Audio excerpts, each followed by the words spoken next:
तो hello student, welcome back to another video of Namami Free Smart Classes. तो आज की क्लास में हम पढ़ रहे हैं कक्षा 10वीं विषय गणित प्रश्नावली 3.2। और इस प्रश्नावली 3.2 के जितने भी क्वेश्चन है वो इस क्लास में हम खत्म कर देंगे। तो बिना देरी किए हम जल्दी से बढ़ते हैं अपनी क्लास की तरफ। तो पहला क्वेश्चन क्या है, निम्नरेखिक समीकरण युग्म को प्रतिस्थापन विधि से हल कीजिए। तो प्रतिस्थापन विधि का मतलब क्या होता है, जैसे नाम ही है प्रतिस्थापन, मतलब एक जगह से दूसरी जगह उसको बदल देना, प्रतिस्थापित कर देना। ठीक है, तो देखो इसको हम कैसे सॉल्व करते हैं। तो पहला क्वेश्चन है एक्स धन वाई बराबर 14 और एक्स ऋण वाई बराबर 4। ठीक है, इसको प्रतिस्थापन विधि से हल करना है। और प्रतिस्थापन विधि से हल करने के बाद इसमें जो मान निकलते वो एक्स और वाई के मान निकलेंगे। ठीक है, तो देखो सबसे पहले हम देखो यहीं से डायरेक्ट हम सॉल्व भी कर रहे हैं इसको, है ना, ये सॉल्व भी कहलाया आपका। तो सबसे पहले करना क्या है आपको, जो पहला समीकरण है, ठीक, उसको मान लेना है समीकरण 1 और इसको मान लेना है समीकरण 2। ठीक है, अब कोई भी एक समीकरण ले लो, चाहे एक ले लो चाहे दो ले लो, जो आपकी मर्जी। ठीक है, मैं समीकरण 1 लेता हूँ मान के चलो। ठीक है, तो हमने लिया क्या, समीकरण 1। तो समीकरण 1 से तो समीकरण लेना है आपको, क्या है अपना, एक्स धन वाई बराबर 14। तो इसमें कोई भी वैल्यू निकाल लो, चाहे एक्स की निकाल लो चाहे वाई की निकाल लो। ठीक है, चलो एक्स की वैल्यू निकाल लेते हैं। तो बाई उस साइड क्या हो जाएगा, पक्षांतर हो जाएगा। तो क्या हो जाएगा, एक्स बराबर 14 ऋण वाई। ठीक है, तो ये हमारी एक्स की वैल्यू निकल आई, इसको मान लो समीकरण 3। ठीक है, अब देखो करना क्या है, हमें कोई भी एक समीकरण पकड़ लेना है, उसमें से किसी की एक्स या वाई जो भी दिया हो, ए बी सी कुछ भी दिया हो, ठीक, एक की वैल्यू निकाल लेनी है और इस वैल्यू को इस दूसरे समीकरण में उस जगह पर रख देना है। जैसे एक्स की जगह क्या है, 14 ऋण वाई, तो यहाँ पर एक्स की जगह 14 ऋण वाई हम रख देंगे। उससे होगा क्या कि ये भी वाई में हो जाएगा, ये भी वाई में हो जाएगा, आसानी से सॉल्व हो जाएगा। यहाँ से आ जाएगी वाई की वैल्यू, वाई की वैल्यू को इसमें रख देना तो निकल आएगी एक्स की वैल्यू। So simple. ठीक है, बहुत ही सरल सवाल होते हैं ये। तो हम क्या करेंगे, यहाँ लिखना पड़ेगा। तो हमें ये लाइन लिखनी है, समीकरण 3 से x का मान समीकरण 2 में प्रतिस्थापित करने पर। ठीक है, तो ये लाइन लिखना जरूरी है, हर क्वेश्चन में आपको ये लाइन लिखनी ही है, तभी नंबर मिलेंगे। ठीक है, ये लाइन नहीं लिखोगे तो नंबर कट सकते हैं। ठीक, तो हमने क्या किया, समीकरण 3 से x का मान समीकरण 2 में रखेंगे। ठीक है, तो हमारा समीकरण 2 ये है। तो हमें क्या करना है, पहले समीकरण 2 ले लो, क्या है यहाँ, एक्स ऋण वाई बराबर 4। तो हमें एक्स की जगह क्या रखना है, 14 ऋण वाई। तो एक्स की जगह रख दो क्या, 14 ऋण वाई, और यहाँ पर क्या है, ऋण वाई पहले से है, यहाँ पर है 4। देखो आप एक काम करो, इस 4 को इस साइड कर लो, पहले इनको जोड़ लो। ठीक है, तो ये 14 है, एक वाई ऋण का दूसरा भी वाई ऋण का, तो क्या हो जाएंगे, ऋण के 2 वाई बराबर यहाँ पर क्या है 4। ठीक है, अब एक काम करो, इसको उस साइड कर दो, इसको इस साइड कर दो, तो ये हो जाएंगे 4 इस साइड ऋण के और 2 बाई उस साइड धन के हो जाएंगे। ठीक है, कितने बचेंगे यहाँ से 10, यहाँ क्या है 2 बाई, तो बाई बराबर कितना होगा, 2 बटे में आ जाएगा। तो बाई बराबर होगा 10/2, 2 पंचे 10। तो हमारे पास जो बाई की वैल्यू हो वो कितनी आ गई, 5। तो जो बाई की वैल्यू 5 आई है उसको समीकरण 2 में रख दो। ठीक है, मैं यहाँ बाजू में कर रहा हूँ। तो समीकरण 2 में बाई बराबर 5 रखने पर, ठीक है, समीकरण 2 में बाई की जगह कितने रख दो, 5। यहाँ पर क्या है, एक्स ऋण बाई की जगह कितने रख दो, 5 बराबर कितना है 4। तो एक्स बराबर क्या हो जाएगा, 4 तो है, 5 उस साइड चले जाएंगे, धन के हो जाएंगे। ठीक है, तो यहाँ से एक्स बराबर कितना हो गया अपना 9। ठीक है, तो ये आ गई हमारे एक्स और वाई की वैल्यू। ठीक है, तो यहाँ पर आंसर हमें क्या लिखना है, आता है एक्स बराबर 9 और वाई बराबर 5। ठीक, ये हमारे क्या है, आंसर है। बहुत ही सरल क्वेश्चन है, बहुत ही जल्दी हो जाते हैं, थोड़ा सा भी दिमाग इसमें नहीं लगाना। ठीक है, थोड़ा बहुत तो लगाना ही पड़ता है। तो जल्दी से आप चाहो तो स्क्रीनशॉट ले सकते हो और हम बढ़ते हैं अब अगले क्वेश्चन की तरफ। तो ये रहा हमारा दूसरा क्वेश्चन, क्या है, एस ऋण टी बराबर 3 और एस बटे 3 धन टी बटे 2 बराबर 6। ठीक है, तो ऐसे में क्या करना है, पहला ही समीकरण लेना है क्योंकि दूसरा बटे वाला है, बाकी घबराना नहीं है। आसानी से ये भी सॉल्व हो जाएगा। आपको यदि बेसिक मैथ बनती है तो आसानी से आप सॉल्व कर लोगे, और जिन पर बेसिक मैथ नहीं बनती है, प्ले लिस्ट में जाओ, प्ले लिस्ट ऊपर लिखा होगा उस पर क्लिक करो, और नीचे देखना आप, उसमें एक बेसिक मैथ लिखा होगा। ठीक है, उस वाली प्ले लिस्ट पर क्लिक करके आप उसकी वीडियो देख सकते हो। उसमें पूरी basic math X Y Z कैसे सॉल्व करते हैं, मतलब सब है उसमें, एलसीएम एचसीएफ सब दिया हुआ है। ठीक है, तो हमें क्या करना है, फिर से समीकरण एक लेना है। समीकरण एक क्या है हमारे पास, एस ऋण टी बराबर 3। तो किसी की भी वैल्यू निकाल दो भाई, ये ऋण का उस साइड कर दो, ज़्यादा बेटर है। तो यहाँ से क्या हो जाएगा, एस बराबर हमारा 3 धन टी। एस बराबर 3 धन टी हो गया, इसको मान लेना हमें क्या, समीकरण 3। ठीक है, फिर वही लिखना है हमें क्या, समीकरण 3 से। ठीक है, अब इस बार, पिछली बार एक्स था, इस बार क्या है, एस है। तो एस का मान समीकरण 2 में प्रतिस्थापित करने पर। ठीक है, तो हम क्या करेंगे, समीकरण 3 से एस का मान लेंगे और समीकरण 2 में रख देंगे। ठीक है, तो समीकरण 2 हमारा क्या था, एस बटे 3 धन टी बटे 2 बराबर 6। एस की जगह हमें क्या रखना है, 3 धन टी, तो यहाँ पर रख देंगे हम क्या, 3 धन टी बटे, यहाँ 3 है, धन यहाँ पर क्या है, टी बटे 2 है, और बराबर हमारा क्या है, 6 है। कुछ नहीं करना है, इनका एलसीएम ले लो। ठीक है, सबसे सही, इन दोनों का एलसीएम ले लो, तीनों दो का एलसीएम क्या आएगा, 6 आएगा। ठीक है, इसका ऐसे भाग दो, 3 दूनी 6, जो आता है इसका गुणा करो, 2 3 2 आया, तो 2 3 6, तो टी में होगा सो 2 टी धन, इसका ऐसे में करो तो 2 3 6, यहाँ आ जाएगा अपना 3 टी बराबर क्या है, 6। इसके बटे 1 मान लो। अब देखो जरा, तो ये गुणा भी कर सकते हो। ठीक है, इसका इसमें कर दो, इसका इसमें कर दो, इसका एक में करोगे जो कि, तो किसी कारणवश से जो वीडियो है वो बंद हो गई थी, तो हमने यहाँ तक कर लिया था, 6 धन 2 टी धन 3 टी बटे 6 बराबर 6 बटे 1। मैं सॉल्व करता रहा, वो वीडियो बंद हो गई, मैं देख नहीं पाया। ठीक है, तो देखो यहाँ पर करना क्या था, इतना तो समझ में आ गया था। अब हमने क्या बताया था, यहाँ तिर्यक गुणा करना है इसका, इसका इसमें करोगे तो एक ही, एक में करोगे तो ये ज्यों का त्यों रहेगा, इसका इसमें करोगे तो 36 आएगा। तो इसका हमने तिर्यक गुणा भी किया, इन दोनों को जोड़ भी दिया, 3 टी और 2 टी हो जाएंगे 5 टी, यहाँ पर है 6, तो 6 धन 5 टी बराबर 6 छौ 36। ठीक है, अब 6 को उस साइड पक्षांतर कर दिया, तो 5 टी बराबर 36 रण 6, तो 5 टी बराबर कितने हो जाएंगे, 30।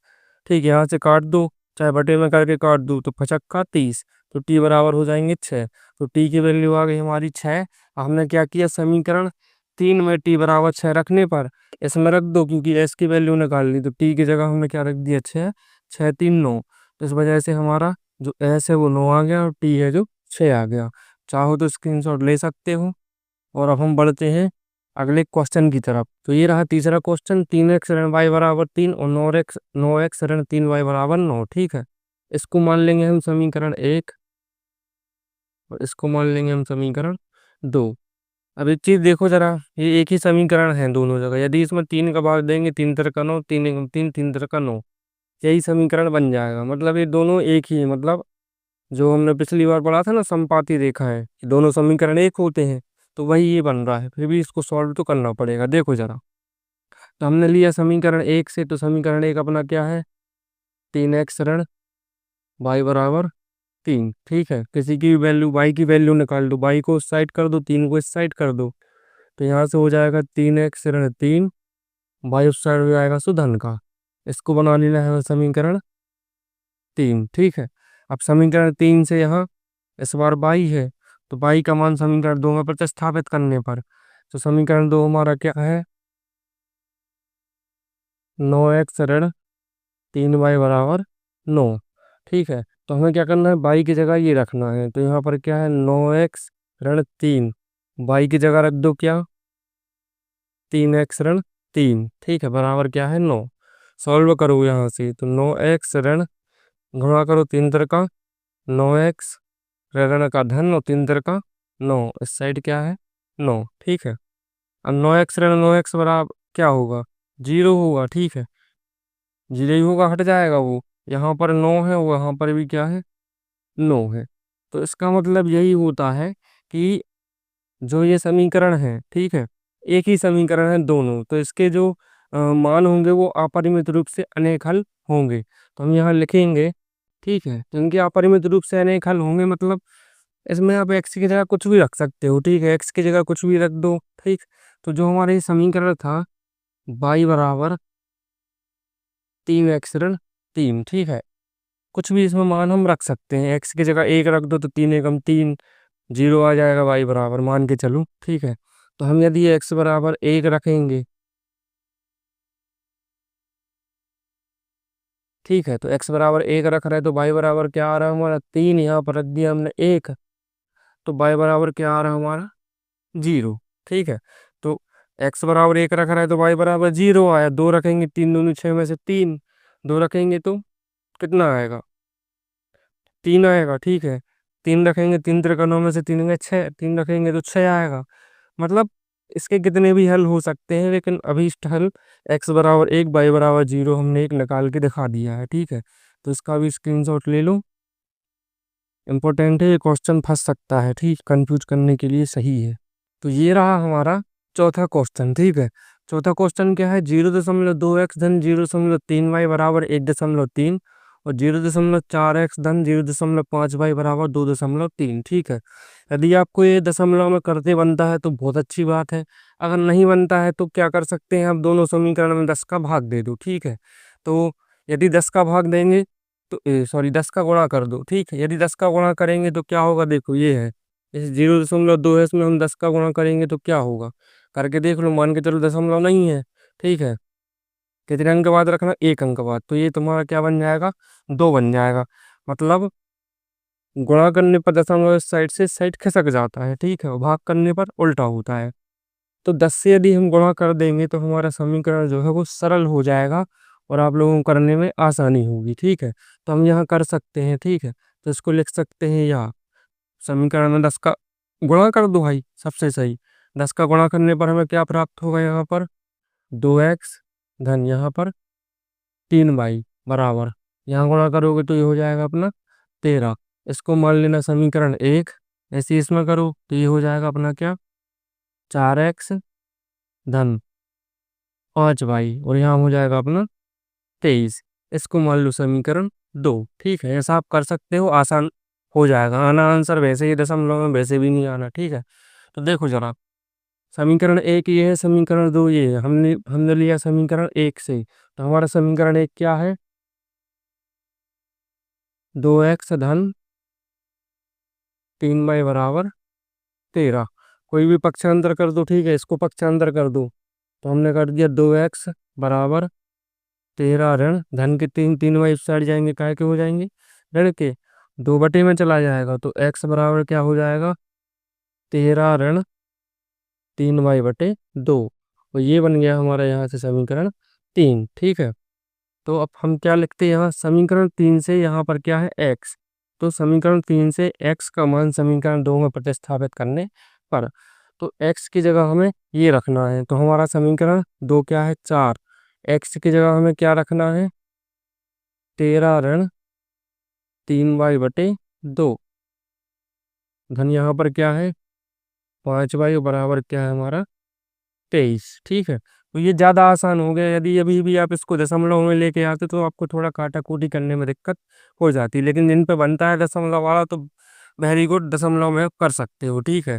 तो देखो यहाँ से 2 से हम काट सकते हैं, 2 दूनी 4, इस 2 का अंदर गुणा हो जाएगा, तो 13 दूनी यहाँ क्या होंगे 26 ऋण 3 दूनी 6 भाई, ठीक है, धन यहाँ पर क्या है 5 भाई बराबर क्या है अपना 23, ठीक। अब देखो जरा 26 को साइड पक्षांतर कर दो, ठीक, तो यहाँ पर बचेगा अपना 6 बाई धन 5 बाई बराबर यहाँ 23 है, तो ऋण 26 हो जाएंगे, ठीक है। 6 बाई में से 5 घटाओ तो क्या बचेगा 1 बाई, ठीक है, मतलब सिर्फ बाई बचेगा, और 26 में से 23 घटाओ कितने बचेंगे 3, वो भी ऋण के, यहाँ भी ऋण की संख्या बड़ी, यहाँ भी ऋण, दोनों साइड से ऋण कट जाएंगे, तो बाई बराबर हमारा कितना मिल गया हमें 3 मिल गया, ठीक है। ये तो और ही आसान है, ठीक है। तो बाई बराबर 3 मिल गया, तो हम क्या करते हैं फिर, इस वैल्यू को कहाँ रख देते हैं समीकरण 3 में, ठीक है। तो हम लिखेंगे यहाँ समीकरण 3 में y बराबर 3 रखने पर। ठीक है, तो समीकरण 3 ये है, तो यहाँ पर y बराबर कितना रख दूं? 3। तो हमारे पास क्या है? x बराबर 13 ऋण 3, y की जगह कितने रखने हैं हमें? 3 रखने, बटे क्या है? 2। तो ये x बराबर क्या होगा? 13 ऋण 3 तिरका 9 बटे 2। तो x बराबर 13 में से 9 गए, कितने बचेंगे? 4 बटे 2, और 2 दूनी 4। तो x बराबर हमारे पास कितना आएगा? 2। ठीक है, तो अतः आंसर लिख देना x बराबर 2, y बराबर 3।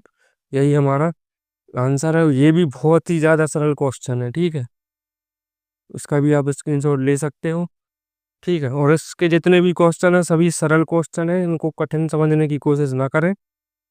थोड़ा सा दिमाग लगाएं, थोड़ा सा, इतना सा, इतू सा दिमाग लगाएं, और आप क्वेश्चन को आसानी से हल कर सकते हैं। तो चलिए अब बढ़ते हैं अगले क्वेश्चन की तरफ। तो ये रहा हमारा पांचवा क्वेश्चन। अंडर रूट 2x धन अंडर रूट 3y बराबर 0, अंडर रूट 3x ऋण अंडर रूट 8y बराबर 0। ठीक है, तो दोनों में 0 है बराबर में, तो सबसे पहले क्या करना है? इसको समीकरण 1 मान लो। ठीक है, और इसको समीकरण 2 मान लो। ठीक, समीकरण 1 को लो। समीकरण 1 क्या है अपने पास? अंडर रूट 2x धन अंडर रूट 3y बराबर 0। ठीक है, किसी का भी पक्षांतर कर दो।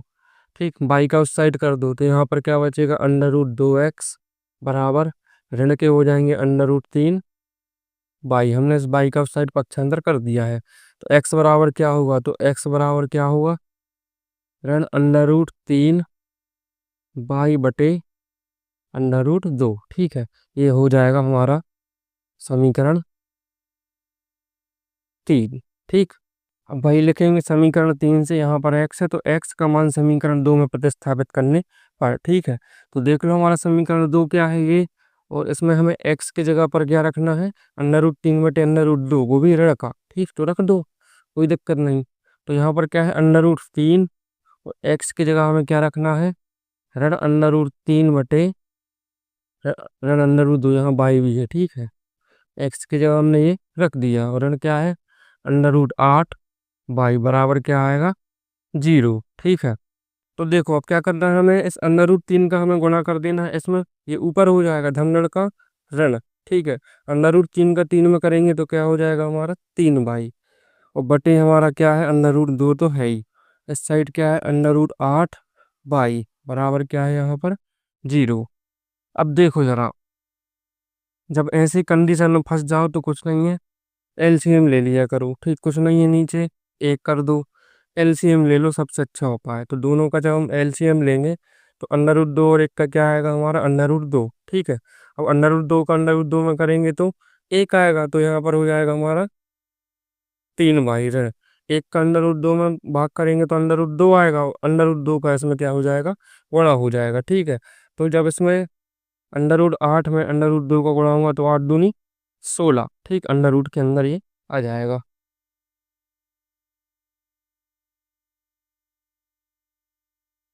तो यहाँ हो जाएगा अंडर रूट 16, और यहाँ पर है बाई, उस साइड क्या है हमारा? 0। ठीक है, अब देखो जरा, इसका इसमें त्रिया गुणा कर दो तो क्या हो जाएगा? 0। यहाँ पर है ऋण के 3 बाई ऋण के अंडर रूट 16 बाई बराबर ये 0 हो जाएगा। ठीक है, अब देखो जरा, इसमें क्या कर सकते हैं हम?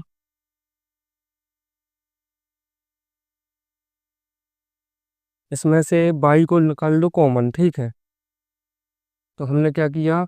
बाई निकाल दिया कॉमन। जब बाई कॉमन निकाला तो यहाँ पर क्या बचेगा हमारा? ऋण का 3, और यहाँ पर क्या बचेगा? ऋण के अंडर रूट 16 बराबर 0। ये बटे में जाएगा, देखो वो 0 होना ही था, क्योंकि बराबर में 0 है, वो बराबर 0 आना ही था। और ये बटे में जाएगा तो क्या हो जाएगा? 0। तो बाई की वैल्यू यहाँ से क्या आ जाएगी?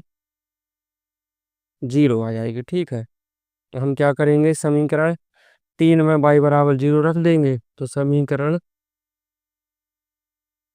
3 में बाई बराबर 0 रखने पर। ठीक है, रख दो यहाँ, तो वो भी 0, तो एक्स बराबर क्या हो जाएगा? ऋण के अंदर रूट 3 बाई की जगह है 0 बटे क्या है? Under root 2। अब 0 है तो ये भी 0, तो यहाँ से हमारा x बराबर भी 0 आ गया और y बराबर भी 0 आ गया। ठीक है, तो यही हमारा क्या है, आंसर है। चाहो तो स्क्रीनशॉट ले लो, उत्तर लिख सकते हो कि x बराबर भी 0, y बराबर भी 0। अब बढ़ते हैं अगले क्वेश्चन की तरफ। तो ये रहा हमारा छठवां क्वेश्चन। क्या है, 3x/2 ऋण 5y/3 बराबर ऋण के 2 और x/3 धन y/2 बराबर 13/6। ठीक है, कुछ नहीं, इसको समीकरण 1 मान लो। ठीक, इसको समीकरण 2 मान सकते हो। ठीक है, तो इस बार हम लेंगे समीकरण 2, क्योंकि ये थोड़ा सा कॉम्प्लिकेटेड है। तो हमने लिया क्या, समीकरण 2 से। समीकरण 2 हमारे पास क्या है, x/3 धन y/2 बराबर 13/6। ठीक है, एक आध पक्षांतर कर दो, तो यहाँ पर है x/3, इसका उस साइड कर दो तो 13/6 ऋण हो जाएंगे हमारे y/2। ठीक, इन दोनों को सॉल्व कर लो, जब तभी 3 उस साइड जाएंगे। ठीक है, तो सॉल्व कर लो भाई, 6 और 2 का एलसीएम 6 ही आएगा, तो यहाँ 13 आ जाएंगे, ऋण 2 3 6 सो 3y हो जाएंगे। ठीक है, अब देखो जरा, ये 3 यहाँ पर है। ठीक है, काय में है, ये भाग में उस साइड जाएगा, काय में हो जाएगा गुणा में। ठीक, तो इसमें ऊपर गुणा हो जाएगा, 13×3 = 39 ऋण 3×3 9y बटे क्या है 6। तो यही हमारा समीकरण 3 होगा।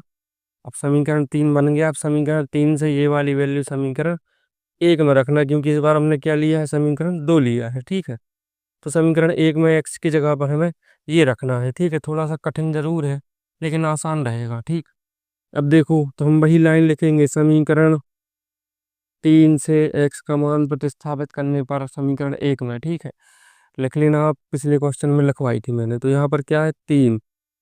अब x की जगह पर क्या है, पहली बात तो यहाँ बटे 2 है। ठीक है, अब x की जगह पर क्या है, 39 ऋण 9y और बटे क्या है यहाँ पर 6 ऋण, यहाँ पर क्या है अपना 5y/3। ठीक, और बराबर क्या है हमारा ऋण 2। अब देखो जरा, ये आया, देखो ये 3 से कट रहे हैं तो काट सकते हैं। तो 3 एकम 3, 3 दूनी 6। ठीक है, इन दो दो का गुणा हो जाएगा, तो 2 दूनी 4। ऊपर सिर्फ क्या बचा अपना 39 ऋण 9y और नीचे क्या है अपने 2 दूनी 4 ऋण, यहाँ पर क्या है 5y/3 और बराबर क्या है ऋण 2।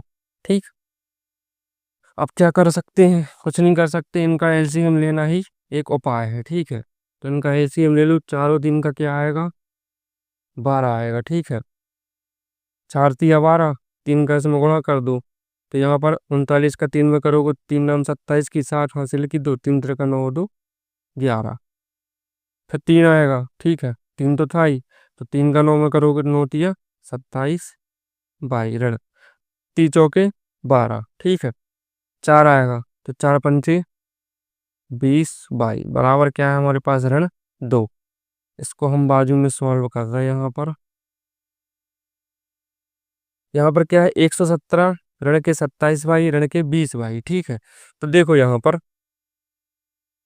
पर हम तिर्यक गुणा कर सकते हैं, इसका इसमें और इसका इसमें। ठीक है, तो देखो, इसका इसमें करेंगे तो ये ज्यों का त्यों रहेगा। ठीक है, यहाँ पर क्या है 117, देखो ये दोनों जुड़ रहे हैं, ऋण के 27 और ऋण के 20, तो 20 और 20 40 और 7 47, तो ऋण के क्या हो रहे हैं 47y। ठीक है, साथ में हमने क्या कर दिया, इसका तिर्यक गुणा भी कर दिया, तो 12 दूनी 24 और ऋण के 24। ठीक, अब देखो, अब क्या करना है, 47 को इस साइड कर दो, 24 को इस साइड कर दो, तो यहाँ पर है 117, 24 इस साइड आएंगे धन के हो जाएंगे और 47 उस साइड ऋण के उस साइड जाएंगे धन के हो जाएंगे। ठीक है, जो 7 4 11 की 1 हासिल की 2 और 1 3 और 1 4, यहाँ पर क्या है 1 बराबर कितने हैं 47y। ठीक है, अब देखो 47 बटे में आ जाएंगे, अब हम उल्टा कर देंगे, तो y बराबर क्या हो जाएगा 141/47। शायद 3 बार जाता है, 30 7 21 की 1 हासिल की, तो 3 के 12 और 1 13 और 1 14। ठीक है, तो देखो 3 बार में ये कट रहे हैं, तो 47 से कम 47, 47 दिया 141, तो यहाँ पर कितना आ गया y बराबर 3 आ गया हमारे पास। ठीक, थोड़ा सा कॉम्प्लिकेटेड है लेकिन मैंने बोला था सरल है, आंसर 3 ही आया। अब इस 3 को हम कहाँ रख देंगे, समीकरण 3 में। ठीक है, तो हम y बराबर 3 समीकरण 3 में रखने पर, ठीक है, तो यहाँ पर क्या है अपना x बराबर, यहाँ पर क्या है 39 ऋण 9, y की जगह कितने रखने हैं 3 बटे कितने हैं 6, तो x बराबर 9 × 27, तो 39 ऋण 27 बटे 6, घटा दूं, 9 में से 7 गए 2, और 3 में से 2 गए 1, और 6 कम 6, 6 दूनी 12, x बराबर कितना आ गया 2। तो ये आ गए हमारे आंसर, x बराबर 2 और y बराबर 3। और ये सबसे सरल विधि से मैंने करवाया है, मतलब जो पॉसिबल इजी मेथड हो सकती है उससे मैंने इसको करवाया है। तो आप चाहो तो स्क्रीनशॉट ले सकते हो, ले लिया होगा।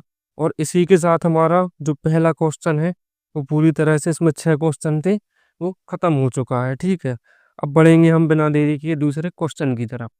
तो दूसरा क्वेश्चन पढ़ते हैं। 2x धन 3y बराबर 11 और 2x ऋण 4y बराबर ऋण 24 को हल कीजिए और इससे m का वह मान ज्ञात कीजिए जिसके लिए y बराबर mx धन 3 हो। तो सबसे पहले तो हमें देखो करना क्या है, पहले इन दोनों को हल करना है, x y के हमें मान निकालने हैं, फिर m का हमें मान निकालना है जिसके लिए हमें समीकरण दिया है y बराबर mx धन 3। इसमें एक्स वाई के मान रख देंगे तो एम का मान आ जाएगा। क्या कठिन है इसमें, कुछ नहीं कठिन है। ठीक है, तो करो उसको सॉल्व। तो सबसे पहले तो हम प्रतिस्थापन विधि से ही करेंगे। ये समीकरण 1 है, ये समीकरण 2 है। ठीक है, जिसमें सरल लगे वो ले लो। समीकरण 2 लेके देखो, तो समीकरण 2 से यहाँ पर क्या है 2x ऋण 4y बराबर ऋण क्या है 24, 4y को उस साइड कर दो, तो 2x बराबर, यहाँ ऋण के 24 तो रहेंगे, 4y उस साइड जाएंगे, काय के हो जाएंगे धन के हो जाएंगे, और x बराबर क्या होगा 2 बटे में चले जाएंगे, तो ऋण के यहाँ पर 24 धन 4y और बटे क्या 2। देखो इसमें से कॉमन निकाल सकते हैं हम, 4 कॉमन निकाल दो तो 4 कॉमन निकाल देंगे हम। ठीक है, तो यहाँ पर 4 नीचे से 2 खत्म करना तो 2 ही कॉमन निकाल दो। ठीक है, 2 हम कॉमन निकालेंगे तो 2 12 दूनी 24 धन 2 दूनी 4, यहाँ पर 2 से 2 कट जाएंगे, तो हमारे पास x बराबर क्या आ जाएगा ऋण के 12 धन के 2 भाई उल्टा कर दो, 2 भाई पहले लिख दो, ऋण 12 आगे लिख दो, तो ये बन जाएगा हमारा समीकरण 3। देखो ये थोड़ा आसान हो गया, उससे तो आसान हो गया। ठीक है, अब इस समीकरण 3 का मान हमें क्या करना है, समीकरण 1 में रखना है, क्योंकि हमने यहाँ पर समीकरण 2 लिया है। ये याद रखना है, जो यहाँ पर लोगे ठीक है उसी से तो मान निकला, उसी में थोड़ी रखने लगोगे। ठीक है, तो वो रखना हमें, जिस जो हमने नहीं लिया, हमने यहाँ पर 2 लिया था, 3 बन गया, तो 1 में हम मान रख देंगे। तो वही लाइन लिखनी है, समीकरण 3 से x का मान समीकरण 1 में प्रतिस्थापित करने पर ये लिख लेना है। ठीक है, तो अब समीकरण 1 क्या है हमारे पास 2x धन 3y, x की जगह हमें क्या रखना है ये, तो यहाँ पर 2x की जगह ये रख दो, 2y ऋण 12। ठीक है, धन क्या है 3y और बराबर क्या है हमारे पास 11, थोड़ा कर दो, 2 दूनी 4y ऋण 12 दूनी 24, धन यहाँ पर क्या है 3y बराबर 11, 24 उस साइड कर दो, ये दोनों जुड़ जाएंगे, 4 और 3 7y, और 24 हो जाएंगे उस साइड से हो जाएंगे धन के, यहाँ पर है 7y बराबर 4 और 1 5, 2 और 1 3। ठीक है, 7 से कट जाएंगे, 7 पोना 35, तो y बराबर कितना आ गया हमारा 5। ठीक है, तो यहाँ से हमारा y बराबर 5 आ गया है। अब हम निकाल देंगे सीधी x की वैल्यू। ठीक है, तो हमें क्या करना है, समीकरण 3 में y बराबर 5 रखने पर, अब समीकरण 3 में y की जगह 5 रख दो, यहाँ पर क्या है x बराबर 2, y की जगह रख दो 5 ऋण 12, तो x बराबर 5 दूनी 10।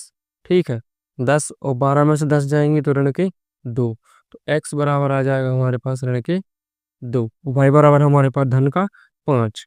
अब हम करेंगे क्या, वो m का मान निकालेंगे। ठीक है, अब ने हमें क्या दिया है, y बराबर mx धन 3। ठीक है, तो हम यहाँ लिखेंगे अतः y बराबर mx धन 3, ये हमें दिया है। ठीक है, हमें m का मान निकालना है, तो y की जगह हमें क्या रख देना है, 5। ठीक है, m का तो मान निकालना है, और x की जगह रख देना हमें ऋण 2, धन 3 ये ज्यों के त्यों। ठीक, तो देखो धन का 3 पहले तो इस साइड कर लो, तो 5 में से 3 घटा देंगे, यहाँ हो जाएंगे ऋण के 2m। 5 में से 3 का कितने बचेंगे, 2। इस साइड क्या है, ऋण के 2m। 2 कहाँ आ जाएंगे, बटे में। ठीक है, कट जाएंगे तो क्या आ जाएगा हमारा, m बराबर ऋण का 1। और यही हमारा क्या है, स्वीट एंड सिंपल सा आंसर है। ठीक है, x बराबर ऋण के 2, y बराबर 5 और m बराबर ऋण का 1। चाहो तो आप स्क्रीनशॉट ले सकते हो, बहुत ही सरल, बहुत ही इजी क्वेश्चन है। ठीक, अब बढ़ते हैं हम अगले क्वेश्चन की तरफ। तो तीसरा क्वेश्चन में क्या है, निम्न समस्याओं में रैखिक समीकरण युग्म बनाइए और उनकी हल प्रतिस्थापन विधि द्वारा ज्ञात कीजिए। मतलब हमें क्या करना है, जो ये हमें सवाल दिए हैं कुछ, ठीक है, इनको हमें इनके समीकरण की युग्म बनाना है। ठीक, फिर उसके बाद उसको प्रतिस्थापन विधि से हल करना है। जैसे पिछली बार हमने ग्राफ विधि से हल किए थे, इस बार हमें प्रतिस्थापन विधि से हल करना है। दो संख्याओं का अंतर 26 है और एक संख्या दूसरी की 3 गुनी है। मतलब हमें क्या दिया है, दो संख्याओं का अंतर 26 और एक संख्या दूसरी की 3 गुनी है, उन्हें ज्ञात कीजिए। तो अब हमें इस बार मानना पड़ेगा। ठीक है, देखो दो संख्याओं का अंतर 26 है, पहले तो संख्याएं मान लो। ठीक है, तो हम मानते हैं,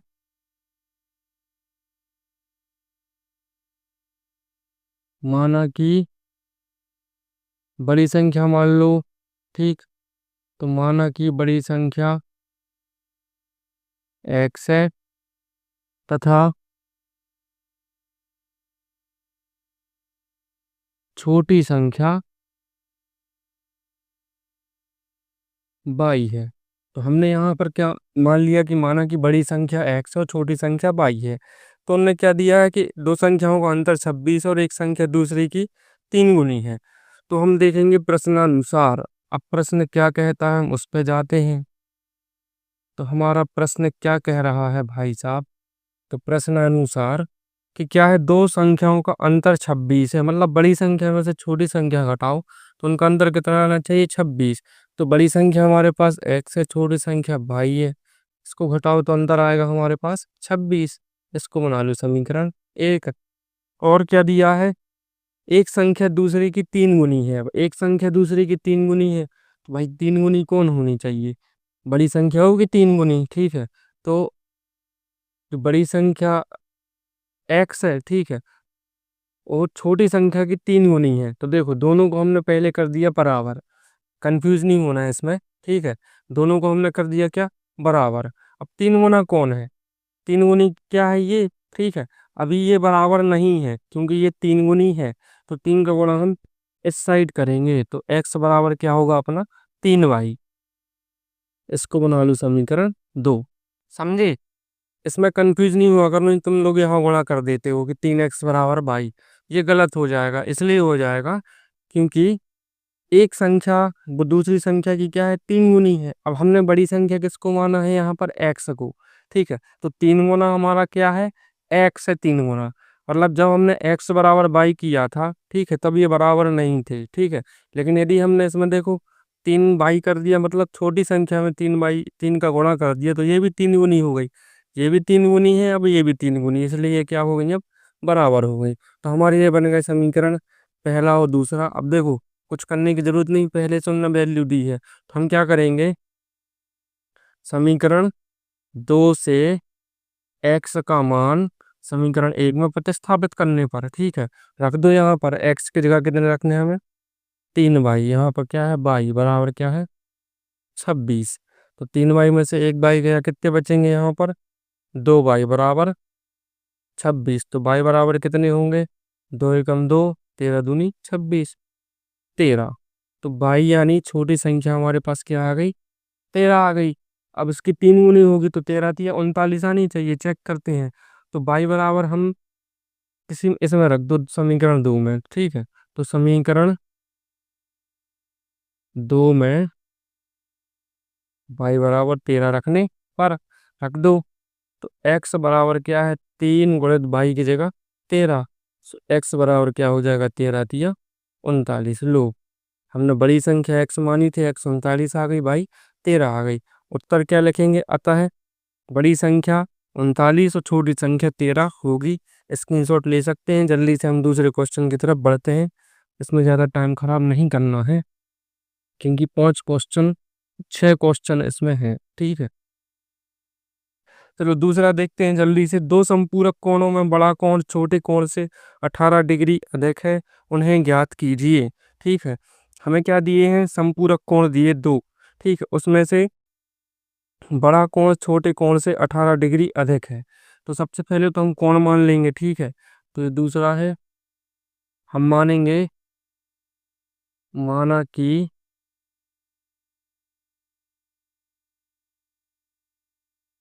बड़ा कोण बराबर x डिग्री, ठीक है, तथा जो छोटा कोण होगा उसको मान लो हम y डिग्री है, ठीक है। तो हमने क्या मान लिया कि बड़ा कोण x डिग्री है और छोटा कोण y डिग्री है, ठीक है। अब हम ये भी जानते हैं कि संपूरक कोण दिया है, तो हम लिखेंगे कि हम जानते हैं कि दो संपूरक कोणों का योग, ठीक है, दो संपूरक कोणों का योग कितना होता है, 180 अंश होता है, ठीक। तो 180 डिग्री होता है, ये हम जानते हैं भाई। अगर आप नहीं जानते हो तो यहाँ लिख देना, आप जानते हैं कि, ठीक। अब हम आएंगे प्रश्न पर। तो प्रश्नानुसार प्रश्न हमारा क्या कहता है, तो प्रश्न क्या कह रहा है कि दो संपूरक कोणों में बड़ा कोण छोटे कोण से 18 डिग्री अधिक है। मतलब दोनों का जो अंतर है, ठीक है, दोनों का जो अंतर है कोणों का, वो कितना होना चाहिए, 18 डिग्री, ठीक। तो बड़ा कोण क्या है हमारा x और छोटा कोण क्या है हमारा y, कितना होना चाहिए, 18 डिग्री। ये बन गया हमारा समीकरण 1। और क्या दिया है हमें, हाँ, अब दूसरी चीज नहीं दी, लेकिन दूसरी चीज हमें पता है कि दोनों संपूरक कोण है, ठीक है। तो दोनों संपूरक कोणों का योग कितना होना चाहिए, 180 डिग्री। तो x धन y बराबर क्या होगा, 180 डिग्री। इसमें एक समीकरण दिया है, दूसरा हमें थोड़ा सा दिमाग लगा के बनाना है। एक और दो आ गए, कोई भी ले लो, एक ले लो। तो हमने ले लिया क्या, यहाँ से समीकरण 1 से। समीकरण 1 क्या है, x ऋण y बराबर 18, ठीक है। तो यहाँ से y पक्षांतर कर दो, तो x बराबर क्या हो जाएगा, 18 घन y। ये हो जाएगा हमारा समीकरण 3। अब समीकरण 3 से x की वैल्यू को समीकरण 2 में, ठीक, पहले ही वाला लिया हमने। तो समीकरण 1 से x का मान समीकरण 2 में प्रतिस्थापित करने पर, तो समीकरण 1 से हमें x का जो मान है वो समीकरण, ठीक है, 2 में रख देना है। क्योंकि हमने यहाँ समीकरण 1 लिया था, तो हमारे पास क्या है, x धन y, x धन y है। तो x, सॉरी, x की जगह हमें क्या रखना है, 18 धन y, 18 धन y। और धन ये y हमारा ज्यों के त्यों, यहाँ पर क्या है हमारा 180। एक बाई और 18 को उस साइड कर दो पहले, एक बाई और एक बाई कितने हो जाएंगे, 2 बाई। और 180 ऋण 18, तो 2 बाई बराबर, घटाओ 10 में से 8 गए, 10 में से 8 गए 2, यहाँ बचेंगे 7, 7 में से 1 गए 6 और यहाँ 1। तो बाई बराबर हमारा क्या होगा, 2 से कट जाएंगे, 2 अट्ठे 16, 2 एकम 2। तो बाई बराबर हमारा क्या होगा, 81 डिग्री। मतलब एक कोण हमारा कितना आ गया है, 81, ठीक है। अब इस बाई का मान हम समीकरण 3 में रख दो, ठीक है। तो हमने क्या किया, समीकरण 3 में बाई बराबर कितना रख दो, 81 रखने पर। तो समीकरण 3 ये है। तो x बराबर 18 धन बाई की जगह कितना रखना है, 81। तो x बराबर हमारा 8 और 1 9, 8 और 1 9, 99 डिग्री हो जाएगा। अतः हमारा जो बड़ा कोण है वो 99 डिग्री है और छोटा कोण है वो 81 डिग्री है। और यही आंसर है। घटा के देख लो भाई, दोनों को अंतर कितना आना चाहिए? 18। 9 में से 1 गए 8, 9 में से 8 गए 1, 18 भी आ रहा है। ठीक है, तो यही हमारा आंसर है। चाहो तो जल्दी से स्क्रीनशॉट ले सकते हो। बहुत अच्छी सी मतलब पूरी विधि से मैं बता रहा हूँ। ठीक है, ये मत समझना कि तो ऐसे ही टाल रहा हूँ। ठीक है, पूरी विधि पूरा लिख के बता रहा हूँ। यदि आप इस विधि से यहाँ उत्तर और लिख दोगे 2 लाइन का कि अतः बड़ा कोण 99 डिग्री तथा छोटा कोण 81 डिग्री है, इतना और लिख देना है। कोई भी एक आधा नंबर भी काट ले तो मान जाऊं। ठीक है, इससे कोई नंबर नहीं काट सकता। ठीक, बढ़ते हैं हम जल्दी से तीसरे क्वेश्चन की तरफ। तीसरा क्वेश्चन क्या है? एक क्रिकेट टीम के कोच ने 7 बल्ले तथा 6 गेंदें रुपीस 3800 में खरीदी। बाद में उसने 3 बल्ले तथा 5 गेंदें 1750 में खरीदी। प्रत्येक बल्ले और प्रत्येक गेंद का मूल्य ज्ञात कीजिए। तो प्रत्येक बल्ले और प्रत्येक गेंद का मूल्य हमें ज्ञात करना है। ठीक है, तो जब ऐसे क्वेश्चन आए कि 7 बल्ले 6 गेंद इतने में और कुछ भी वैल्यू आए तो भाई डायरेक्ट गुणा करते हैं हम। ठीक, कैसे? पहले एक बल्ले और एक गेंद का प्राइस हम कुछ ना कुछ मान लेंगे। ठीक है, तो हम मान लेंगे, माना कि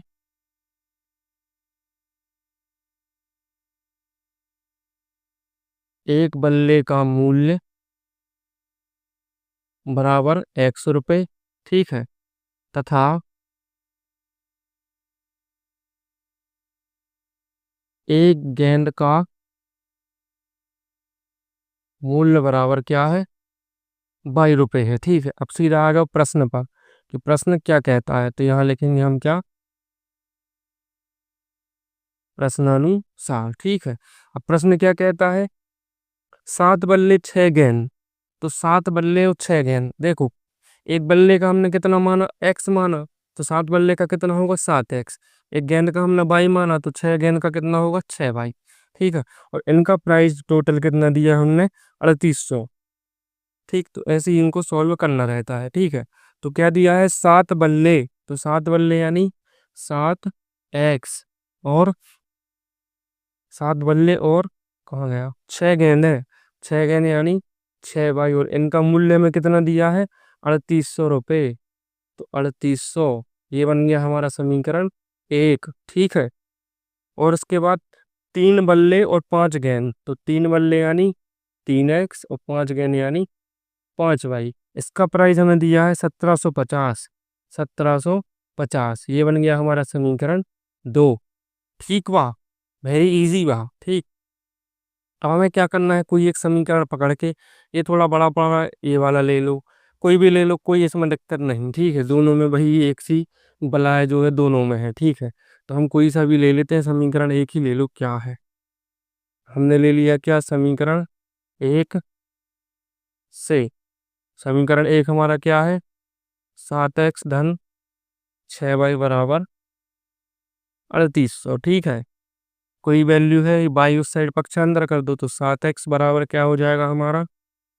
3800 ऋण 6 बाई। 7 और बटे में चले जाएंगे तो x बराबर हमारा क्या हो जाएगा? 3800 ऋण 6 बाई बटे 7।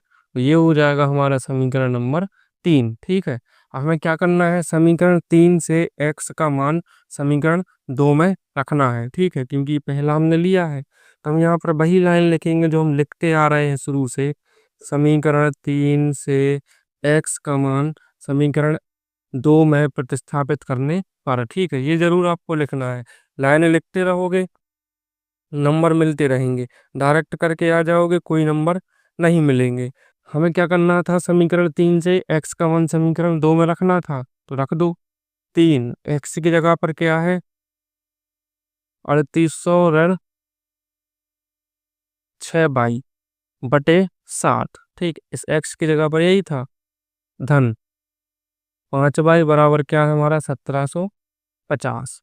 तो देखो यहाँ पर पहले 3 का गुणा कर दो ऊपर, तो 3 शून्यम शून्य, 3 शून्यम शून्य, 3 8 24 की 4 हासिल की 2, 3 3 का 9 2 11, 11,400 ऋण 3 का 6 में करो तो 3 18 बाई, और बटे दोनों के क्या है? 7, और यहाँ पर क्या है अपना 5 बाई उस साइड क्या है 1750। ठीक है, इनको आप अलग अलग कर सकते हो क्योंकि भाई भाई यहाँ पर है, दोनों का एलसीएम लेना कोई सार नहीं, ठीक सीधी बात। तो इनको अलग अलग कर दो तो ये हो जाएगा अपना 11,400 बटे 7। तो ये यहाँ पर हो जाएगा 18 बाई बटे 7। धन यहाँ पर क्या है अपना 5 बाई बराबर क्या है 1750।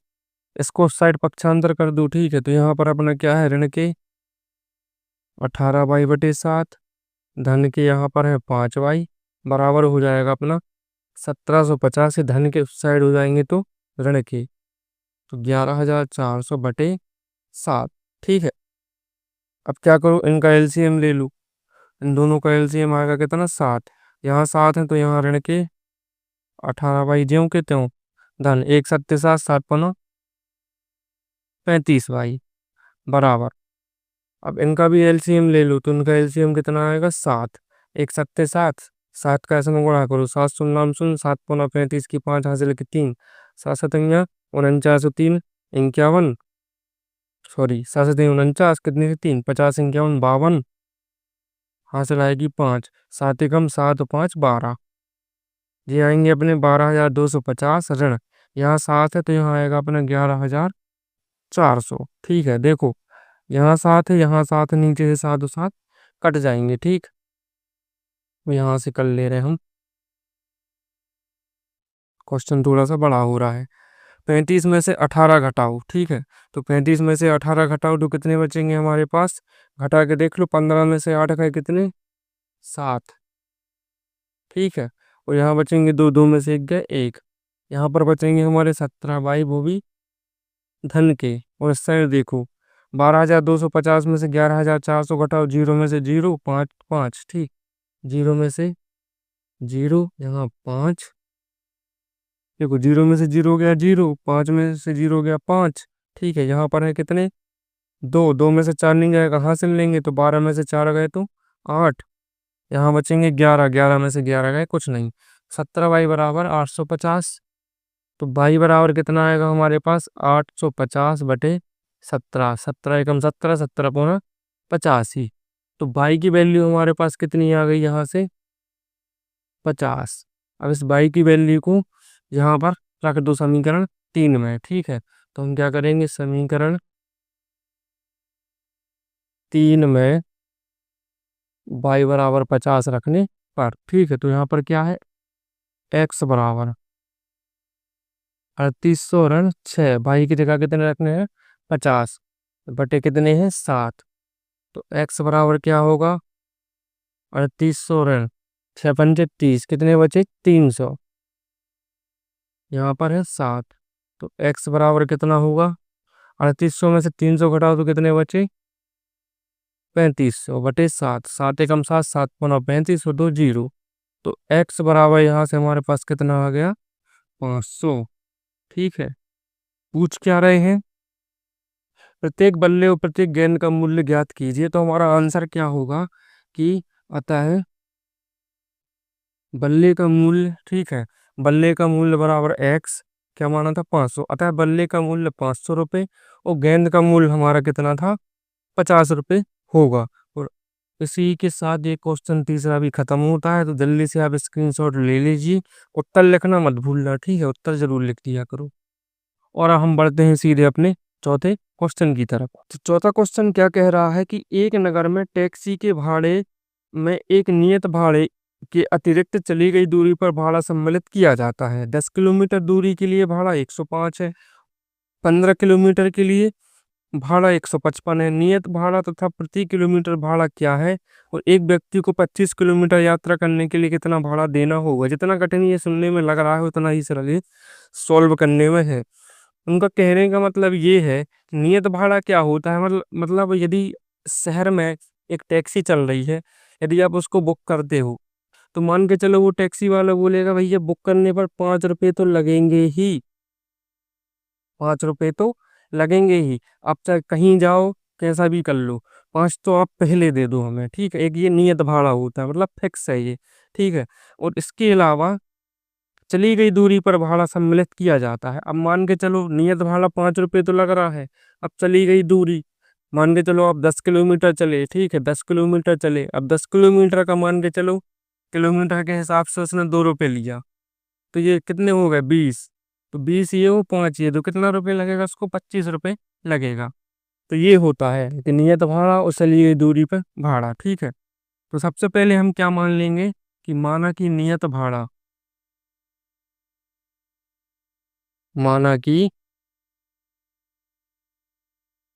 नियत भाड़ा बराबर x रुपए है। मतलब हमने मान लिया कि जो फिक्स प्राइस है टैक्सी का, जो लगना ही है, ठीक है, चाहे आप कितना भी जाओ, वो तो लगना ही है x, ठीक है। तो हमने उसको क्या मान लिया? x रुपए। अब उसके बाद क्या पूछ रहे हैं कि नियत भाड़े के अतिरिक्त चली गई दूरी पर भाड़ा, तो हम मान लेंगे चली गई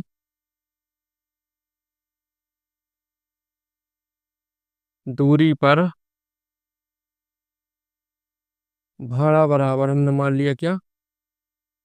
22 रुपये है, ठीक है। तो नियत भाड़ा हमने मान लिया x रुपये और चली गई दूरी पर भाड़ा क्या है? 22 रुपये। मतलब जितनी भी दूरी होगी उसमें हम 22 का गुणा करेंगे और प्लस उसमें x हम कर देंगे, ठीक है। अब प्रश्न पे आओ, प्रश्न क्या कहता है? तो यहाँ लिखेंगे हम क्या? प्रश्नानुसार।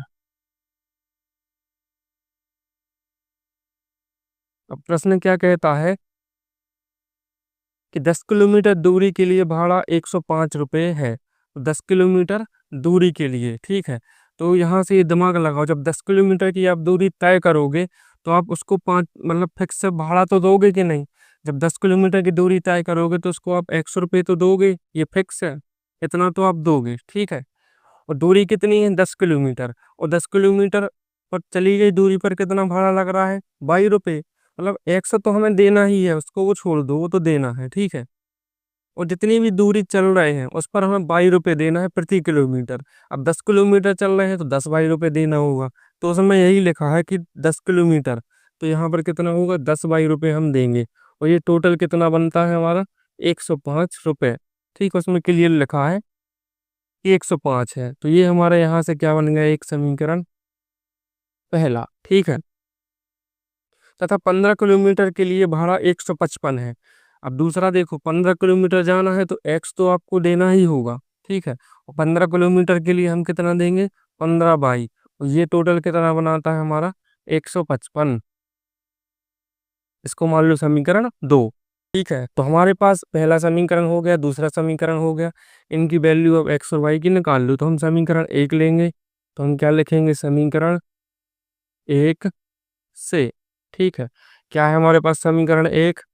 पहले यहाँ लिख लो, एक्स धन 10 बाई बराबर 105। तो एक बाई पक्षांतर कर दो, तो एक्स बराबर क्या होगा? 105 ऋण 10 बाई। 10 बाई को उस साइड हमने पक्षांतर कर दिया, एक्स की वैल्यू निकल आई।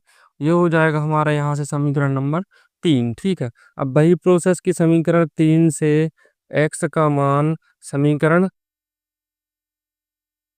2 में प्रतिस्थापित करने पर, तो समीकरण 2 में एक्स की जगह ये रख दो, ठीक है।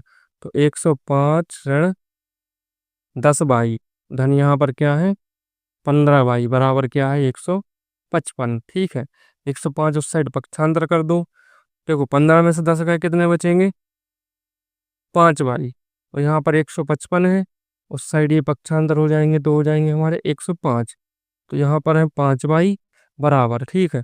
155 में से घटाओ, 5 में से 5 गए 0, 5 में से 0 गए 5, 50, ठीक है। तो बाई बराबर क्या होगा हमारा? 50/5, 5 धम 50। तो बाई बराबर हमारा कितना आ गया? 10 रुपये। मतलब प्रति किलोमीटर 10 रुपये लग रहे हैं, ठीक है। अब एक्स का मान हम निकाल लो कि नियत फिक्स से वो कितने ले रहे हैं, ठीक है। तो हम क्या करेंगे? समीकरण 3 में बाई बराबर 10 रखने पर, 3 कहाँ है? ये है। तो एक्स बराबर क्या है हमारे पास? एक्स बराबर 105 तो है ही, 105 ऋण 10 बाई की जगह कितने रख दो? 10।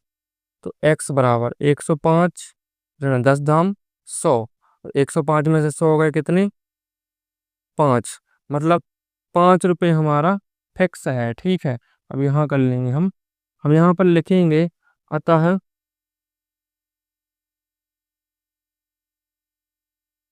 नियत भाड़ा है वो कितना लगेगा हमारा, 5 रुपये। ठीक है। तथा चली गई दूरी पर भाड़ा, या हम बोल सकते हैं प्रति किलोमीटर दूरी पर भाड़ा। तो बाई बराबर कितना आया था हमारा, 10। तो हम लिख देंगे 10 रुपये। ठीक है, ये रुपये का साइन है। तो हमने निकाल दिया। लेकिन अब वो पूछ क्या रहे हैं कि एक व्यक्ति को 25 किलोमीटर यात्रा करने के लिए कितना भाड़ा देना होगा। तो हम यहाँ लिखेंगे 25 किलोमीटर यात्रा के लिए दे भाड़ा। ठीक है, पहले तो निकालो भाई, 25 किलोमीटर उसको जाना है, 25 किलोमीटर वो जा रहा है, तो 5 रुपये तो उसके लगेंगे। तो भाई साहब 5 रुपये तो उसके फिक्स हैं कि 5 रुपये लगेंगे। प्लस 25 किलोमीटर जा रहा हो, प्रति किलोमीटर कितने रुपए लगेंगे उसके, 10 रुपये। तो 25 गुणित 10। ठीक है, तो 5 तो ये लग रहे हैं धन, ये हो जाएंगे हमारे 250, ये हो जाएंगे हमारे 255 रुपये। तो अतः यहाँ लिखेंगे 25 किलोमीटर दूरी तय करने के लिए उसको 255 रुपये देना होंगे। ठीक है, तो यही हमारा ये, बहुत ही, हमने बोला था ना कठिन लग रहा है, लेकिन बहुत ही सरल है। तो जल्दी से आप इसका स्क्रीनशॉट ले सकते हैं। और हम बढ़ते हैं अगले क्वेश्चन की तरफ। तो पांचवा क्वेश्चन क्या है, यदि किसी भिन्न के अंश और हर दोनों में 2 जोड़ दिया जाए तो वह 9/11 हो जाती है। और यदि अंश और हर दोनों में 3 जोड़ दिया जाए तो वह 5/6 हो जाती है। तो वह भिन्न ज्ञात कीजिए। तो पहले तो हमें वो भिन्न माननी पड़ेगी। ठीक है, तो हम मान लेंगे, पांचवा क्वेश्चन है, तो माना कि वह भिन्न x/22 है। तो हमने भिन्न को मान लिया क्या, x/22। अब आ जाओ प्रश्न पर। तो प्रश्न क्या कहता है, तो प्रश्नानुसार, तो प्रश्न क्या कह रहा है, यदि किसी भिन्न के अंश और हर दोनों में 2 जोड़ दिया जाए, दोनों में 2 जोड़ दो, तो अंश में भी 2 जोड़ दो और हर में भी 2 जोड़ दो, तो वह कितनी बन जाती है, तो वह 9/11 हो जाती है। तो ये 9/11 हो जाएगी। इसको सॉल्व कर दो, 11 का इसमें गुणा करोगे तो क्या आएगा, 11x धन 11 दूनी 22 बराबर 9 का इसमें करोगे तो 9y धन 9 दूनी 18। इसको इस साइड कर दो, उसको उस साइड कर दो। यहाँ पर आएगा 11x, 9y इस साइड आएंगे तो ऋण के हो जाएंगे। और यहाँ पर है 18 और 22 इस साइड जाएंगे तो ऋण के हो जाएंगे। तो 11x ऋण 9y। ठीक है, 22 में से 18 घटाओ, ऋण के 4। ठीक है, ये बन जाएगा हमारा समीकरण 1। ठीक है, अब वो क्या बोल रहे हैं कि यदि अंश और हर दोनों में 3 जोड़ दिया जाए। ठीक है, तो ये पहली कंडीशन थी। अब दूसरी कंडीशन क्या है, यदि अंश और हर दोनों में 3 जोड़ दिया जाए, इसमें भी 3 जोड़ दो और इसमें भी 3 जोड़ दो, तो क्या बन जाता है, 5/6 हो जाती है। तो वह हो जाती है अपनी 5/6। फिर वही प्रोसेस, इसका इसमें, इसका इसमें, 6 का x में करेंगे तो 6x धन 6 × 18 बराबर 5 का करो तो 5y धन 5 × 15। इसको इस साइड कर दो, उसको उस साइड कर दो, तो 6x ऋण 5y बराबर 15 ऋण 18।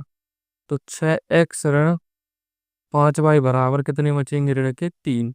ये हो जाएगा हमारा समीकरण 2। ठीक है, तो हमें क्या करना है, वह भिन्न ज्ञात करना है। ठीक है, तो हमें वह भिन्न ज्ञात करना है। तो इन दोनों में से हम किसी एक समीकरण को ले लेंगे, चाहे पहला ले लो चाहे दूसरा, जो आपकी मर्जी। तो हम समीकरण पहला ही लेते आए हैं, अपनी रीति रिवाज क्यों तोड़े।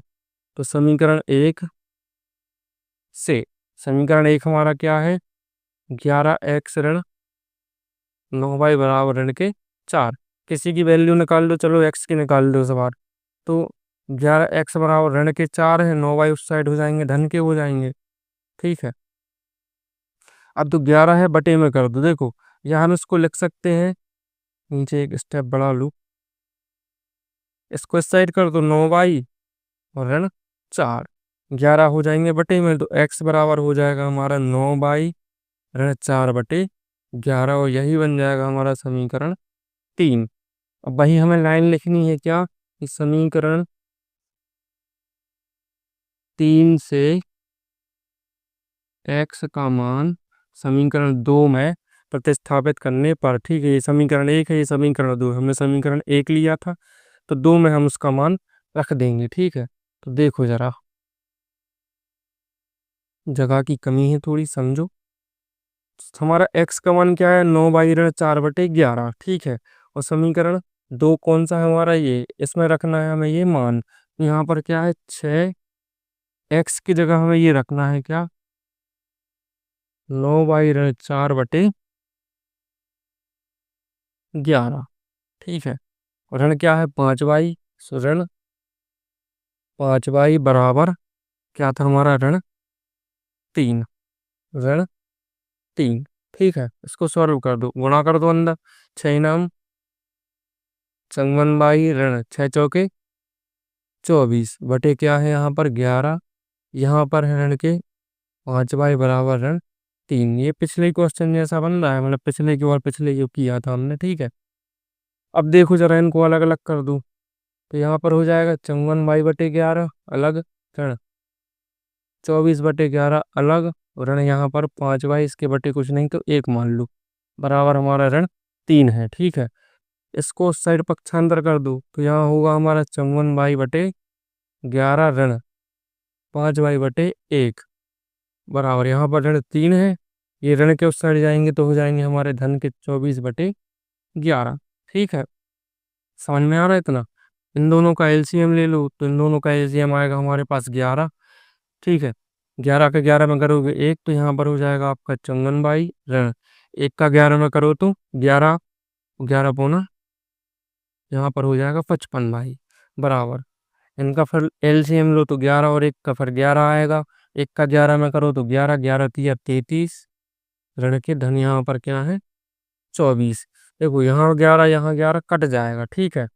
अब 54 में से 55 घटाएंगे तो क्या बचेंगे, सिर्फ ऋण के 22 बराबर 24 और 33 है, 33 में से 24 घटाओ तो क्या बचेंगे 24 और 6 30 और 3 9, ठीक है। क्या बचेंगे हमारे पास ऋण के 9, ऋण और ऋण कट जाएंगे, तो 22 बराबर हमारा देख सकते क्लियर क्या आ गया यहाँ पर 9। एक्स की और वैल्यू निकाल दो, ठीक है। तो हम क्या करेंगे, समीकरण 3 ये है, इसमें हम y बराबर 9 रख देंगे, ठीक है। तो समीकरण 3 में y बराबर 9 रख दो, तो x बराबर क्या है यहाँ पर 9, y की जगह कितने रख दो 9, ऋण 4/11, ठीक है। तो x बराबर 9 नाम 81, ऋण 4/, क्या है 11, 81 में से 4 घटाओ कितने बचेंगे, एक गया तो 80, तीन और घटा दो कितने बचेंगे 77, 77/11, तो 11 एकम 11, 11 साते 77, तो x बराबर हमारे पास आ गया 7, ठीक है। क्या पूछ रहे थे, भिन्न बताओ, तो अतः अभीष्ट भिन्न क्या मानी थी हमने, x/y, x हमारा कितना आया 7 और y हमारा कितना आया था 9, तो 7/9 है। भाई करके देख लो, दोनों में दो जोड़ रहे थे तो कितना होगा, 7 और 2 9, 9 और 2 11, हो गई ना 9/11। और दोनों में क्या कर रहे थे, जब 3 जोड़ रहे थे तो 7 3 10 और 9 3 12, तो 10/12 काट दो, 2 पंजे 10, 2 6 12, 5/6 बन गई, मतलब हमारा उत्तर सही है। आप स्क्रीनशॉट ले सकते हो। जल्दी से फटाफट से हम लास्ट क्वेश्चन की तरफ बढ़ते हैं। तो छठवां क्वेश्चन क्या है हमारे पास, देखते हैं छठवां क्वेश्चन। 5 वर्ष बाद जैकब की आयु उसके पुत्र की आयु से 3 गुनी हो जाएगी और 5 वर्ष पूर्व जैकब की आयु उसके पुत्र की आयु की 7 गुनी थी। उनकी वर्तमान आयु क्या है, ठीक है। तो सबसे पहले हमें क्या दिया है, 5 वर्ष पूर्व का दिया है और 5 वर्ष बाद का दिया है, ठीक है। तो पहले हम वर्तमान मान लेंगे, ठीक है। तो हम मान लेंगे कि माना कि जैकब की वर्तमान आयु, इस टाइप के क्वेश्चन आए तो हमेशा सबसे पहले आपको क्या मानना है, वर्तमान आयु, कुछ भी लिखा हो वर्तमान आयु जरूर मानना है, ठीक है।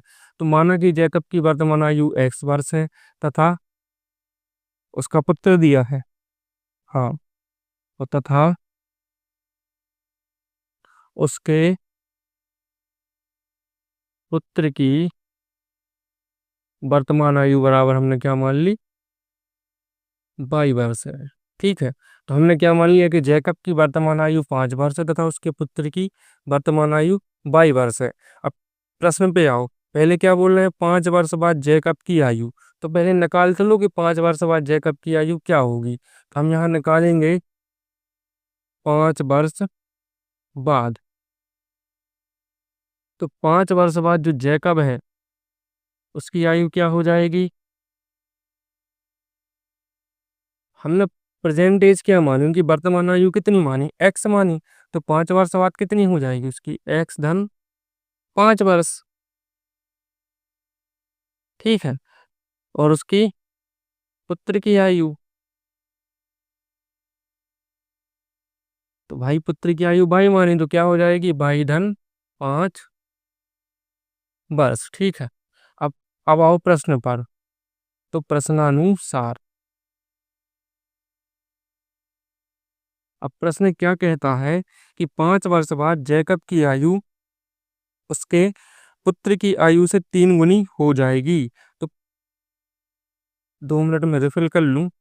अब ऐसे क्वेश्चन में क्या करना है, देखो सबसे पहले तो जो उनने दिया है, ठीक है, वो हमें मानना है सबसे पहले वर्तमान आयु। ठीक है, कि वर्तमान आयु एक्स और वाई मान लेना है। उसके बाद यदि वो पूछ रहे हैं 5 वर्ष बाद, तो हमें भी तो 5 वर्ष बाद की निकालनी है। तो हमने इसलिए क्या निकाल दिया कि 5 वर्ष बाद उसकी आयु एक्स धन 5 है और उसके पुत्र की आयु कितनी हो गई, वाई धन 5 हो गई। तो ये जरूर हमें निकालना है, तभी इसको सॉल्व करना, नहीं तो ये इसका आंसर नहीं आते हैं ऐसे। ठीक है, अब प्रश्न क्या कह रहा है कि 5 वर्ष बाद जैकब की आयु उसके पुत्र की आयु से 3 गुनी हो जाएगी। ठीक है, तो पहले तो जैकब की आयु और उसके पुत्र की आयु लिख लो भाई बराबर में। तो ये है एक्स धन 5, तो ये है हमारा वाई धन 5। अब वो क्या बोल रहे हैं, 5 वर्ष बाद जैकब की आयु उसके पुत्र की आयु से 3 गुनी हो जाएगी। तो उसके पुत्र की आयु से जैकब की आयु 3 गुनी हो जाएगी। इसका मतलब जो गुणा हमें करना है वो किस में करना है, उसके पुत्र की आयु में, क्योंकि 5 वर्ष बाद दोनों की आयु हमने अभी बराबर की थी।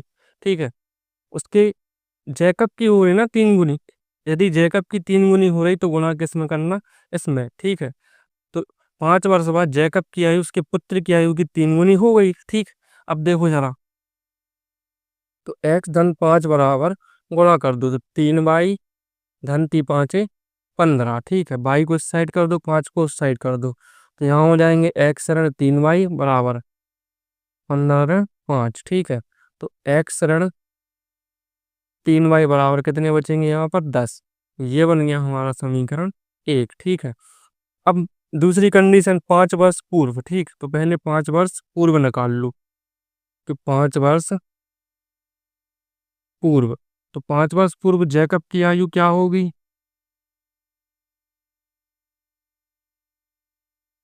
तो 5 वर्ष पूर्व जैकब की आयु होगी एक्स ऋण 5 वर्ष। ठीक है, सेम उसकी पुत्र की आयु क्या होगी। ठीक है, तो पुत्र की आयु कितनी मानी थी, 22। तो 5 वर्ष पहले क्या हो जाएगी, 22 ऋण 5 वर्ष। अब फिर प्रश्न अनुसार,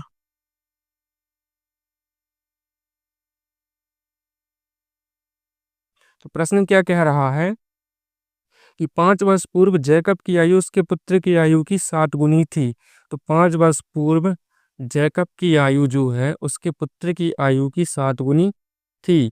इसमें 7 का गुणा करना है। ठीक है, तो एक्स ऋण 5 बराबर 7 का वाई में करो तो 7 बाई ऋण 7 × 35। इसको इस साइड कर दो, उसको उस साइड कर दो, तो एक्स ऋण 7 बाई बराबर ऋण के 35 है, धन के 5 है।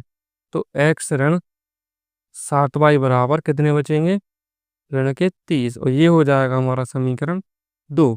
तो यहाँ से हमें समीकरण 1 और 2 तो मिल चुके हैं। आप जल्दी से पहले इसका स्क्रीनशॉट ले लो, क्योंकि इसको हम मिटा के दोबारा से करेंगे। ठीक है, अब मैं मिटा रहा हूँ दोबारा इसको, इसके आगे का हम करने वाले हैं। ठीक, तो देखो ये हमारा मिला था समीकरण 1, ये मिला था समीकरण 2। अब कोई प्रतिस्थापन विधि पे आ जाओ, तो हमें लेना है क्या, समीकरण 1। तो समीकरण 1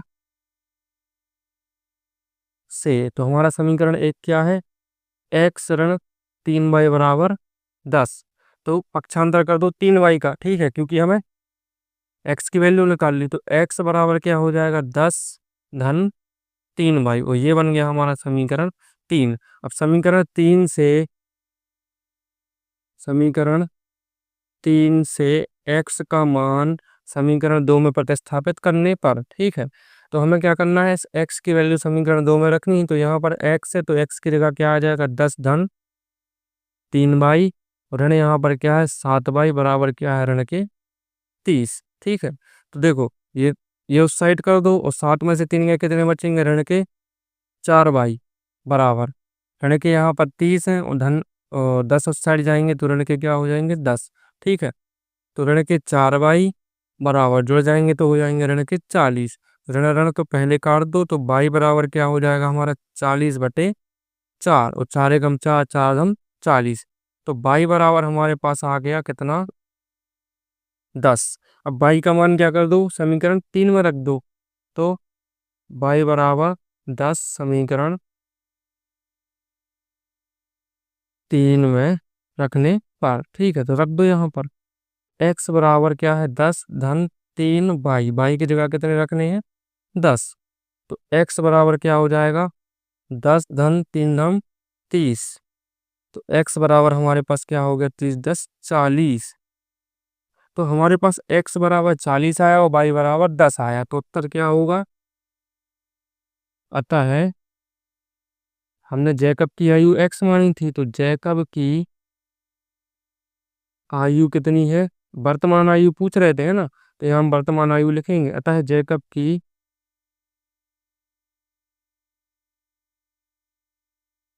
वर्तमान आयु कितनी निकली, 40 वर्ष, तथा उसके पुत्र की